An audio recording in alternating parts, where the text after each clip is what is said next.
ವಾಲ್ಮೀಕಿ ಜಯಂತಿಯ ಅಂಗವಾಗಿ ಹಳ್ಳಿಯ ಸಂಪ್ರದಾಯದಂತೆ ಸೀರೆ ಉಟ್ಟು ಕಳಶ ಹೊತ್ತು ಬಂದು ಮಹಿಳಾ ಮಣಿಗಳಿಂದ ಶ್ರೀ ವಾಲ್ಮೀಕಿ ಪುತ್ಥಳಿಗೆ ವಿಶೇಷ ಪೂಜೆಯನ್ನು ಸಲ್ಲಿಸಲಾಗಿದೆ. ಕೊರಟಗೆರೆ ತಾಲೂಕಿನ ಹೊಳವನಹಳ್ಳಿ ಗ್ರಾಮದಲ್ಲಿ ಅರ್ಥಪೂರ್ಣವಾಗಿ ನಡೆದ ವಾಲ್ಮೀಕಿ ಜಯಂತಿ ಕಾರ್ಯಕ್ರಮ. ಹೊಳವನಹಳ್ಳಿಯ ವಾಲ್ಮೀಕಿ ಸಮುದಾಯ ಭವನದಿಂದ ಗ್ರಾಮದ ವಾಲ್ಮೀಕಿ ಪುತ್ಥಳಿ ಇರುವ ವೃತ್ತದವರೆಗೆ ಅದ್ದೂರಿಯಾಗಿ ವಿವಿಧ ವಾದ್ಯಗೋಷ್ಠಿಗಳೊಂದಿಗೆ ಮೆರವಣಿಗೆಯನ್ನು ನಡೆಸಲಾಗಿದೆ. ಮಹರ್ಷಿ ವಾಲ್ಮೀಕಿಯವರ ಭಾವಚಿತ್ರ ಮೆರವಣಿಗೆಯೊಂದಿಗೆ ಜಯಂತ್ಯುತ್ಸವ ಕಾರ್ಯಕ್ರಮವನ್ನು ಸಾಂಪ್ರದಾಯಿಕವಾಗಿ ಆಚರಿಸಲಾಯಿತು. ಇಡೀ ವಿಶ್ವಕ್ಕೆ ಮಾದರಿಯಾಗುವ ಪವಿತ್ರ ಗ್ರಂಥ ರಾಮಾಯಣವನ್ನ ಬರೆದ ಮಹಾನ್ ತತ್ವಜ್ಞಾನಿ ಮಹರ್ಷಿ ವಾಲ್ಮೀಕಿಯವರ ವಿಜೃಂಭಣೆ ಕಾರ್ಯಕ್ರಮ ಇವತ್ತು ಅದ್ದೂರಿಯಾಗಿ ಜರುಗಿದೆ. ಇದೇ ಸಂದರ್ಭದಲ್ಲಿ ಸಮಾಜದ ಮುಖಂಡರು ಮಾತನಾಡಿದ್ದಾರೆ. ಇನ್ನು ಮಹರ್ಷಿ ವಾಲ್ಮೀಕಿಯವರು ಗುಣ, ಆದರ್ಶ, ಜೀವನ ನಮಗೆ ಪ್ರೇರಣೆಯಾಗಬೇಕು ಎಂದು ಯುವಕರು ಕೂಡ ತಿಳಿಸಿದ್ದಾರೆ. ಆದಿಕವಿ ಮಹರ್ಷಿ ವಾಲ್ಮೀಕಿ ಅವರು ರಚಿಸಿರುವ ರಾಮಾಯಣ ಗ್ರಂಥದಲ್ಲಿ ಅಡಕವಾಗಿರುವಂತಹ ಪಿತೃವಾಕ್ಯ ಪರಿಪಾಲನೆ, ಸೋದರ ಬಾಂಧವ್ಯ, ಸಂಬಂಧಗಳ ಮೌಲ್ಯಗಳನ್ನು ಇಂದಿನ ಯುವ ಪೀಳಿಗೆ ಅಳವಡಿಸಿಕೊಳ್ಳಬೇಕು ಎಂದು ತಿಳಿಸಿದ್ದಾರೆ. ಅದರ ಜೊತೆಗೆ ರಾಮಾಯಣ ಮನುಕುಲಕ್ಕೆ ಮಾರ್ಗದರ್ಶನವನ್ನು ನೀಡುವ ಗ್ರಂಥವಾಗಿದ್ದು ಅದರಲ್ಲಿರುವಂತಹ ಸಂದೇಶಗಳು ಎಲ್ಲ ಕಾಲಕ್ಕೂ ಪ್ರಸ್ತುತವಾಗಿದೆ. ಸಮಾಜದಲ್ಲಿ ಜನರು ಸಂಘಟಿತರಾಗಿ ಸಕಾಲಕ್ಕೂ ಮಹಾತ್ಮರ ಸ್ಮರಣೆಯನ್ನ ಮಾಡಬೇಕು. ವಾಲ್ಮೀಕಿ ಸಮುದಾಯದ ಬಂಧುಗಳಿಂದ ನಡೆದ ಅದ್ದೂರಿ ವಾಲ್ಮೀಕಿ ಜಯಂತ್ಯೋತ್ಸವದಲ್ಲಿ ಕೆಲವೊಂದಷ್ಟು ಜನರು ಮಾತನಾಡಿದ್ದಾರೆ. ಜನಾಂಗದ ದೊಡ್ಡ ಮುಖಂಡರು ಮತ್ತು ಎಲ್ಲ ಯುವಕರ ವತಿಯಿಂದ ತುಂಬ ಗ್ರ್ಯಾಂಡಾಗಿ ನಾವು ವಾಲ್ಮೀಕಿ ಜಯಂತಿನ ಆಚರಣೆ ಮಾಡ್ತೀವಿ. ಈ ಕಾರ್ಯಕ್ರಮಕ್ಕೆ ನಮ್ಮ ಒಳಗಡೆ ವಾಲ್ಮೀಕಿ ಬಾಂಧವರು ಎಲ್ಲ ತುಂಬ ಸಹಕರಿಸಿ ನಮಗೆ ಒಳ್ಳೆಯ ಆಶೀರ್ವಾದ ಮಾಡಿದ್ದಾರೆ. ನಮ್ಮ ವಾಲ್ಮೀಕಿ ಜನಾಂಗದ ಅಧ್ಯಕ್ಷರುಗಳು, ಉಪಾಧ್ಯಕ್ಷರುಗಳು ಮತ್ತು ಸಂಘದ ಎಲ್ಲ ಸದಸ್ಯರುಗಳು ಮತ್ತು ಎಲ್ಲ ಯುವಕ ಮಿತ್ರರುಗಳಿಂದ ಈ ಕಾರ್ಯಕ್ರಮ ತುಂಬ ಯಶಸ್ವಿಯಾಗಿ ನಡೀತಾ ಇದೆ. ಈ ಕಾರ್ಯಕ್ರಮಕ್ಕೆ ವಿಶೇಷವಾಗಿ ಕಾರ್ಯಕ್ರಮಕ್ಕೆ ನಮ್ಮ ರಾಜ್ಯದ ಗೃಹಮಂತ್ರಿಗಳು ಮತ್ತು ನಮ್ಮ ವಿಧಾನಸಭಾ ಕ್ಷೇತ್ರದ ನಮ್ಮ ಮುಖ್ಯ ಶಾಸಕರಾದ ಡಾಕ್ಟರ್ ಪರಮೇಶ್ವರ್ ಸಾಹೇಬರು ಸಂಜೆ ರಸಮಂಜರಿ ಕಾರ್ಯಕ್ರಮಕ್ಕೆ ಬರುವ ನಿರೀಕ್ಷೆ ಇದೆ. ಅದರಿಂದ ಇನ್ನೂ ತುಂಬ ಚೆನ್ನಾಗಿ ಅನುಕೂಲ ಆಗುತ್ತೆ ಅಂತ ಹೇಳಿ ನಾನು ಈ ವಾಲ್ಮೀಕಿ ಜಯಂತಿಯ ಹಬ್ಬದ ಎಲ್ಲರಿಗೂ ಶುಭಾಶಯಗಳು ತಿಳಿಸ್ತಾ ಎಲ್ಲರಿಗೂ ನಮಸ್ಕಾರಗಳು. ನನ್ನ ಹೆಸರು ಸ್ವಾತಿ ಅಂತ.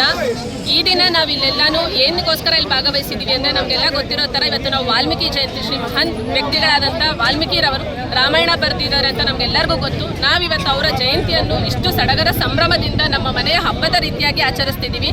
ಈ ಹೊಳವನಹಳ್ಳಿ ಗ್ರಾಮದಲ್ಲಿ ತುಂಬ ವರ್ಷಗಳಿಂದನೂ ನಮ್ಮ ಹಿರಿಯರು ಕೂಡ ಇದೇ ರೀತಿ ಆಚರಿಸ್ಕೊಂಡು ಬಂದಿದ್ದಾರೆ. ಈಗಿನವರು ನಾವು ಕೂಡ ಇದೇ ರೀತಿ ಆಚರಿಸ್ಕೊಂಡು ಬಂದಿದ್ದೀವಿ.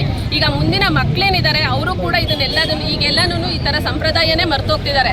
ಅಂಥದ್ರಲ್ಲಿ ಈ ಥರ ಹಳ್ಳಿ ನಮ್ಮ ಒಂದು ಹೊಳವನಹಳ್ಳಿ ಗ್ರಾಮದಲ್ಲಿ ಈ ರೀತಿ ಎಲ್ಲ ಮಾಡ್ಕೊಂಡು ಬರ್ತಿದ್ದೀವಿ ಅಂದರೆ ನಿಜವಾಗ್ಲೂ ಇದು ನಮ್ಮ ಪುಣ್ಯ ಅನ್ಕೋಬೇಕು.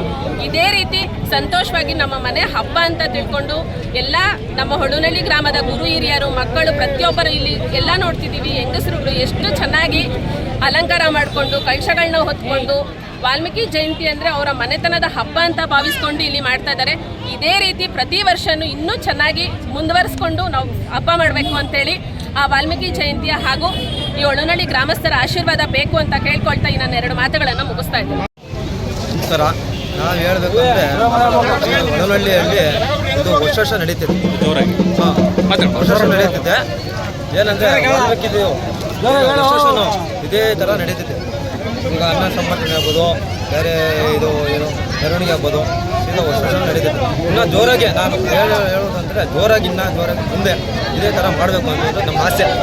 ಎಲ್ಲ ಯುವಕರೆಲ್ಲ ಸೇರಿ ಮಾಡಬೇಕು ಅನ್ನೋದು ಆಸೆ. ದೊಡ್ಡವರು ಎಲ್ಲ ಸೇರಿ ಇಷ್ಟು ನಾನು 2 ಮಾತನ್ನು ಹೇಳಿ ಮುಗಿಸ್ತೀನಿ. ಪ್ರತಿ ವರ್ಷದಂತೆ ಈ ವರ್ಷ ಕೂಡ ಅದ್ದೂರಿಯಾಗಿ ವಾಲ್ಮೀಕಿ ಜಯಂತಿ ಆಚರಣೆ ಮಾಡ್ತಿದ್ದು ಹೊಳವನಹಳ್ಳಿಯ ಎಲ್ಲ ವಾಲ್ಮೀಕಿ ಸಮುದಾಯದ ಗ್ರಾಮಸ್ಥರು ಎಲ್ಲ ಹೆಚ್ಚಿನ ಪ್ರೋತ್ಸಾಹ ಕೊಟ್ಟು ಅದ್ದೂರಿಯಾಗಿ ವಾಲ್ಮೀಕಿ ಜಯಂತಿ ಮಾಡುತ್ತಿದ್ದು ಇದಕ್ಕೆ ಇನ್ನೂ ತಾಲೂಕಿನಾದ್ಯಂತ ಈಗೇನು ಹೊನ್ನಾರನಹಳ್ಳಿಯಲ್ಲಿ ಪ್ರತಿಮೆ ಉದ್ಘಾಟನೆ ಆಗಿದೆ, ಅದೇ ಥರ ಮತ್ತೆ ಮುಂದಿನ ದಿನಗಳಲ್ಲಿ ಎಲ್ಲವೂ ನಮ್ಮ ಸಮುದಾಯರು ಹೆಚ್ಚು ಇರುವ ಕಡೆ ವಾಲ್ಮೀಕಿ ವಿಗ್ರಹವನ್ನು ಪ್ರತಿಷ್ಠಾಪನೆ ಮಾಡಿ ವಾಲ್ಮೀಕಿ ಸಮುದಾಯ ಇನ್ನೂ ಹೆಚ್ಚಿನದಾಗಿ ಬಲಪಡಿಸಬೇಕು ಅನ್ನೋದು ನಮ್ಮ ಆಸೆ. ಹಾಗಾಗಿ ಇವತ್ತು ಏನು KN ರಾಜಣ್ಣವರಾಗಲಿ, ಪರಮೇಶ್ವರಾಗಲಿ ಮತ್ತು ಎಲ್ಲ ಸಮುದಾಯಕ್ಕೆ ನಮಗೆ ವಾಲ್ಮೀಕಿ ಭವನ ಬೇರೆ ಮೋಲ್ಡ್ ಆಗಿ ಎಲ್ಲ ಒಂದು ಹಂತಕ್ಕೆ ಬಂದಿದೆ. ಇನ್ನೂ ಹೆಚ್ಚಿನದಾಗಿ ಎಲ್ಲ ಇನ್ನೂ 11 ವಾಲ್ಮೀಕಿ ಭವನ ಆಗಬೇಕು.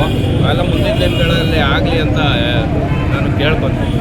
ಸಂಘದ ವತಿಯಿಂದ ವಿಜೃಂಭಣೆಯಿಂದ ವಾಲ್ಮೀಕಿ ಮೆರವಣಿಗೆ ಇಟ್ಕೊಂಡು ಯುವಕರು ಮುಂದೆ ಬಿದ್ದು ಈ ಕಾರ್ಯಕ್ರಮನ ಈ ಸಾರಿ ತುಂಬ ವಿಜೃಂಭಣೆಯಿಂದ ಆಚರಿಸ್ತಾ ಇದ್ದಾರೆ. ಇದಕ್ಕೆ ನಮ್ಮ ವಾಲ್ಮೀಕಿ ಹೊಳವನಹಳ್ಳಿಯಲ್ಲಿ ವಾಲ್ಮೀಕಿ ದೇವಸ್ಥಾನ ಪ್ರತಿಷ್ಠಾಪನೆ ಮಾಡಿ ಸಣ್ಣ ಉಳಿತಾಯ ಸಚಿವರಾದಂಥ ವೀರಣ್ಣನವರು ಇದಕ್ಕೆ ಬುನಾದಿ ಹಾಕಿ ನಮ್ಮ ಹೊಳವನಹಳ್ಳಿ ವಾಲ್ಮೀಕಿನ ನಮ್ಮ ಕರ್ನಾಟಕದಾದ್ಯಂತ ವಾಲ್ಮೀಕಿ ಜಯಂತಿನ ಮಾಡೋ ಹಾಗೆ ನಮ್ಮ ನಮ್ಮ ವೀರಣ್ಣನವರು ಮಾಡಿದ್ರು. ಅದನ್ನೇ ಈ ವಾಲ್ಮೀಕಿ ಜನಾಂಗದ ನಾಯಕರು ಹಂಗೆ ಅದೇ ಥರ ವಾಲ್ಮೀಕಿ ಜಯಂತಿನ ಆಚರಿಸ್ಕೊಂಡು ಹೋಗ್ತಾ ಇದ್ದಾರೆ. ಪ್ರಮುಖವಾಗಿ ಈ ಸಾರಿ ಒಳವನಹಳ್ಳಿ ಯುವಕರು ಪ್ರತಿ ವರ್ಷಕ್ಕಿಂತ ಈ ಸಾರಿ ಅದ್ದೂರಿಯಾಗಿ ಮಾಡ್ತಾ ಇದ್ದಾರೆ. ಅವರಿಗೆ ಅಭಿನಂದನೆಗಳು ಸಲ್ಲಿಸ್ತಾ ಮತ್ತೆ ಕಳಸದ ಮುಖಾಂತರ ಮೆರವಣಿಗೆ ಇಟ್ಕೊಂಡಿದ್ದು ಅನ್ನ ಸಂತರ್ಪಣೆಯನ್ನು ಏರ್ಪಡಿಸಿದ್ದಾರೆ. ಇವೆಲ್ಲ ಯುವಕ ಬಳಗದಿಂದ ಹೆಚ್ಚಿನ ಸಂಖ್ಯೆಯಲ್ಲಿ ಈ ಸಾರಿ ಸಂಗೀತ ಸಂಜೆ ಆರ್ಕೆಸ್ಟ್ರಾ ಇರುತ್ತೆ. ಎಲ್ಲ ಈ ಸಾರಿ ವಿಜೃಂಭಣೆಯಿಂದ ಮಾಡಿ ಹುಡುಗರು ಯಶಸ್ವಿ ಮಾಡ್ತಾರೆ.